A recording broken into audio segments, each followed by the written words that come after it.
Centre France صاحب بڑی محبتیں بڑھ رہی ہیں، یہ بتائیں ایک ہی میٹنگ رہ گئی ہے، وہ رہ گئی ہے اچک صاحب کی پرائم منسٹر کے ساتھ. آج شہر میں پھیلا ہوا تھا، شاید آج ہو رہی ہے، لیکن وہ کنفرم ہم نے کیا نہیں ہو رہی. جی وہ کب ہو رہی ہے؟ دیکھیں ابھی تو جو اسکیجول ہے اس کے اندر تو نہیں ہے، لیکن اگر ہو بھی سکتی ہے. ظاہر ہے وہ لیڈر آف دا اپوزیشن ہے، اگر پرائم منسٹر جو ہے ان کے ساتھ وہ ملنا چاہیں گے تو ہو جائے گی میٹنگ.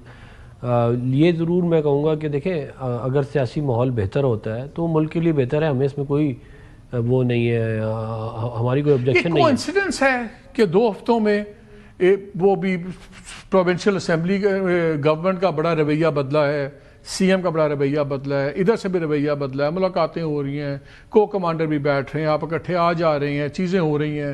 اب یہ ایک ملاقات رہ گئی ہے، اور پھر آج کورٹ نے بھیج دیا، سلمان صفدر کو بھیجا. کورٹ کسی کو بھی بھیج سکتی تھی، ایک نیوٹرل وکیل بھی ہو سکتا تھا. سلمان صفدر صاحب کلیئرلی دوسرے کیمپ کے ہیں، تو لگتا ہے ہر چیز میں میسیجنگ ہے. پھر ہم دیکھ رہے ہیں کہ 2 ہفتوں سے یہ بھی خاموش ہیں، جو پرسنلائز ٹارگٹنگ ہوتی تھی انسٹیٹیوشنل ہیڈز کی، وہ بھی نہیں ہو رہی. اچھی ڈیولپمنٹس ہیں، یہ بائی چانس ہیں، کوئنسیڈنس ہے کہ اس میں there's a method to madness؟ نہیں، میرا نہیں خیال کہ یہ کوئی کوئنسیڈنٹل ہے. اتنے سارے معاملات تو کوئنسیڈنٹل نہیں ہو سکتے، ایک آدھ ہو سکتا ہے. پی ٹی آئی کی اسٹریٹجی ہے، یہ خود ہی اپنی بتا سکتے ہیں کہ ان کی کیا اسٹریٹجی. میرا یہ خیال ہے کہ یہ اگر ملک کے اندر سیاسی ماحول بہتر ہوگا تو اس کا سب کو فائدہ ہے، اور ہم بھی یہی چاہتے ہیں کہ ملک میں سیاسی ماحول بہتر ہو. لیکن بنیادی وجہ اگر آپ اس کی جاننا چاہتے ہیں کہ وہ کیا ہے تو وہ ضمنی انتخابات کے رزلٹس ہیں، جس کی وجہ سے معاملات شفٹ ہوئے ہیں مینلی. کیونکہ یہ سمجھ رہے تھے کہ بہت پاپولر ہیں اور سب کچھ، اور پھر جو رئی سے کثر تھی وہ کہہ رہے ہیں آپ نے پھر 47-45 کر دیا. نہیں، وہ تو ایویڈنس پھر لے کے آئے ہیں نا. دیکھیں 47-45 جب ہوتا ہے نا تو وہ رائٹنگ ہوتی ہے، رزلٹ چینج ہوتے ہیں، پریزائڈنگ آفیسرز کو پتہ ہوتا ہے. اگر اتنے حالات بہتر ہو رہے ہیں، ابھی میں ٹویٹ پڑھ رہا تھا مریم بھٹو صاحبہ کا، ہمشیرہ ہیں بشرا بی بی کی، انہوں نے کہا کہ جی ہماری فیملی مل کے آئی تو ان کو بتایا گیا کہ ان کی آنکھ 10% بھی اس میں امپروومنٹ نہیں ہوئی انجیکشن وغیرہ کے بعد. تو بڑا ضروری ہے کہ ان کے پرائیویٹ ڈاکٹرز ان کو دیکھیں. جب اتنا سب کچھ ہو رہا ہے تو ان کے پرائیویٹ ڈاکٹرز کو دیکھنے دیں. کیوں آپ لوگوں نے ضد لگائی ہوئی ہے؟ نہیں، ہم نے ضد نہیں لگائی ہوئی، ان کی جو ہے وہ جان ہمیں کافی عزیز ہے، ایسا نہیں ہے. اور ہم نے ان کو پیمز بھی ان کو ہم لے کے گئے ہیں، اور بھی جو ان کے معاملات تھے ان کو جو ڈاکٹر نے کہا اس کے حساب سے کیا ہے. تو اگر بہت زیادہ ضرورت ہوا تو بعد میں ہم ان کو دکھا بھی دیں گے، ہمیں کوئی ایسا مسئلہ نہیں ہے. یہ ضرور ہے کہ دیکھیں پی ٹی آئی کو اپنا کنڈکٹ، اور بالخصوص عمران خان صاحب کو اپنا کنڈکٹ بھی ریویو کرنا چاہیے. خالی انتشار کی سیاست سے ملک کو فائدہ نہیں ہے. ہر وقت اگر آپ ملک میں انتشار پھیلائیں گے تو اس کا فائدہ نہیں. ویسے تو عوام نے بھی انہوں نے 8 شفیع یہ بتائیں، آپ لوگ سٹینڈنگ چل رہا تھا کہ جی فیصلہ ہو گیا ہے یا ہونے والا ہے، سٹینڈنگ کمیٹیز میں واپس کب آ رہے ہیں نیشنل اسمبلی کی؟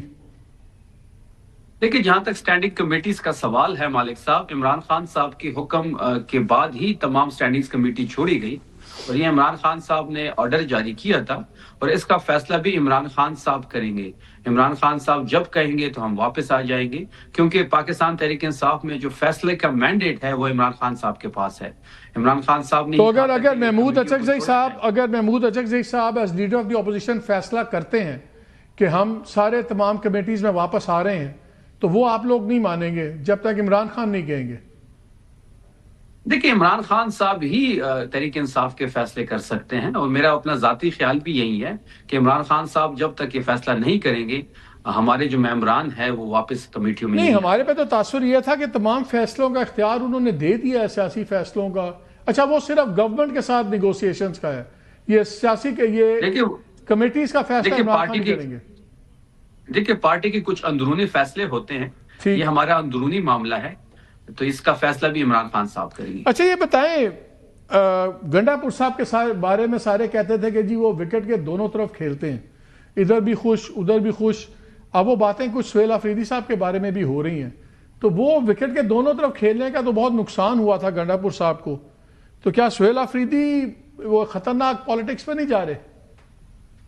دیکھیں گنڈا پور صاحب کے بارے میں یہ بات تو آپ جو کہہ رہے ہیں وہ اکثر لوگ کہتے تھے، لیکن اس چیز کا کوئی ثبوت نہیں تھا. جہاں تک سہیل آفریدی صاحب کی بات ہے تو میں نے شروع میں کہا کہ سہیل آفریدی صاحب کی بہت بڑی خوبی یہ ہے کہ وہ جو باہر کہتا ہے وہ بند کمروں کے میٹنگز میں بھی وہی بات کرتا ہے. وہ جو ملٹری آپریشن کے بارے میں اس کی جو ویوز ہے وہ اندر کمرے میں بھی وہی بات کرتا ہے.